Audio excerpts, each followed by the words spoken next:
Hello বন্ধুরা, আজ তোমাদের কাছে একটা হেয়ার ভালো রাখার ও সুন্দর রাখার একটা উপায় নিয়ে চলে এলাম।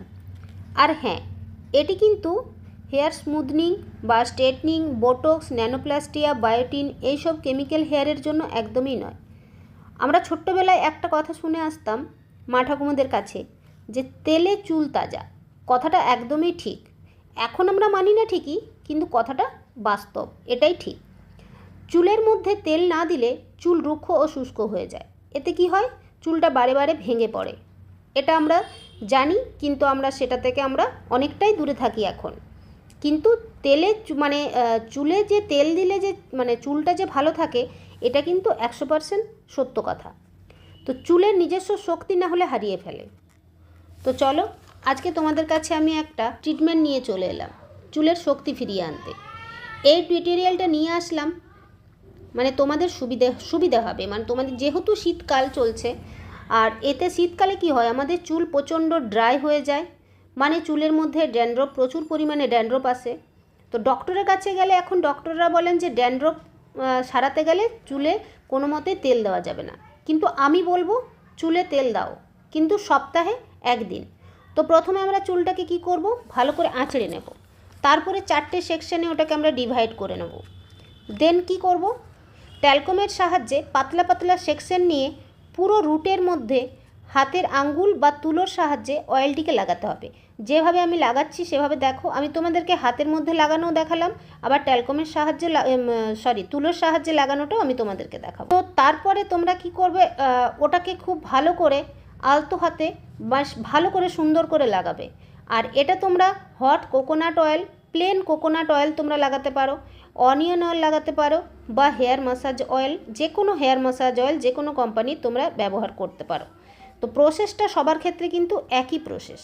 তো এইভাবে পুরো চুলটিতে সুন্দরভাবে অয়েল লাগানোর পরে 10 মিনিট ম্যাসাজ করতে হবে। কিভাবে ম্যাসাজ করছি আমি দেখো। খুব যে বিশেষভাবে ম্যাসাজ করতে হবে তা না, নর্মাল আমরা হেয়ার স্পাতে যে ম্যাসাজ করি সেম ম্যাসাজ, হালকা হাতে ম্যাসাজ করতে হবে।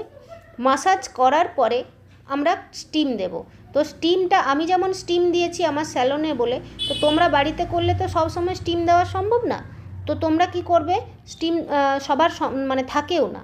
তো সেই ক্ষেত্রে কি করবে, স্টিম না দিতে পারলে এমনি কোনো সমস্যা নেই। আসলে স্টিমটা আমরা দিই কেন, যে কিউটিকেলগুলো ভালো থাকে সেই কারণে। আর কিউটিকেলের সমস্যাতে আমাদের কি হয়, হেয়ার গ্রোথ হয় না, আমাদের যে পোর্সগুলো সেগুলো আমাদের ক্লিন থাকে না।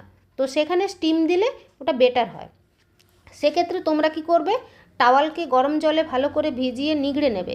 সেই নিগড়ে ভেজা টাওয়ালটা তোমরা মাথার মধ্যে লাগিয়ে দিতে পারো, অথবা যারা শাওয়ার ক্যাপ ইউজ করো, অনেকের বাড়িতে শাওয়ার ক্যাপ থাকে, তো শাওয়ার ক্যাপ লাগিয়ে তোমরা মাথার মধ্যে রেখে দেবে।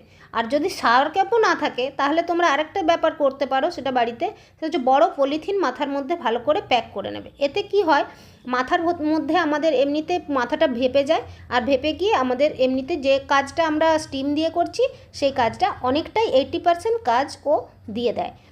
তো এইভাবে আমরা 10 থেকে 15 মিনিট রাখবো, এর বেশি না। তো রাখার পর আমরা কি করব, খুব ভালো করে চুলটাকে ক্যাপটা খুলে নিয়ে আমরা চুলটা ভালো করে শুকিয়ে নেব। ব্যাস, আর কোনো কাজ নেই। ওই দিন ভালো করে ওয়াশ না, ওই দিনে খুব ভালোভাবে ওই চুলটাকে আঁচড়ে আমি রেখে দেবো। কিন্তু ওয়াশ ওই দিন করার কোনো দরকার নেই। পরের দিন ভালো করে ওয়াশ করব। যে কোনো যা শ্যাম্পু তোমরা ইউজ করো সেই শ্যাম্পু দিয়ে তোমরা ভালো করে ওয়াশ করবে। আর এইভাবে দেখবে চুলটা তোমরা অনেকটা সুন্দর এবং সুস্থ থাকবে। আর বিশেষ করে ভার্জিন হেয়ারের ক্ষেত্রে তো এটা অবশ্যই ভালো। আর কেমিক্যাল হেয়ারের মধ্যে তোমাদের যেটা আমাদের কেমিক্যাল বলতে যা কালার করো যারা, সে কালার হেয়ারের জন্য খারাপ না, অবশ্যই ভালো। আর হেনা কোটিং যাদের হেয়ারের মধ্যে আছে তাদের জন্য খুবই ভালো। তো হেনা কোটিংয়ের ক্ষেত্রেও খুব ভালো। তো চলো, আজকের মতো তোমাদেরকে আজকে একটা বেশ টিউটোরিয়াল দেখালাম। আর নতুন নতুন আরও ভিডিও পেতে, আরও কিছু জানতে, তো আমার চ্যানেলটিকে অবশ্যই তোমরা সাবস্ক্রাইব করো। আর আশা করি তোমাদেরকে আমি ভালো একটা সুস্থ সমাধান দিতে পারবো অবশ্যই। তাহলে আজকের মতো আমি এখানে রাখি, টাটা। আর আমার চ্যানেলটিকে অবশ্যই তোমরা সাবস্ক্রাইব করে দিও, আর লাইক কমেন্ট দিতে একদমই ভুলো না, কারণ তোমাদের কমেন্টের আশায় থাকলাম। তোমাদের কমেন্ট করলে কি আমার সুবিধা হয়, তোমাদের যেগুলো জানতে ইচ্ছে করবে আমি সেগুলো তোমাদেরকে এর উত্তর দিতে পারবো।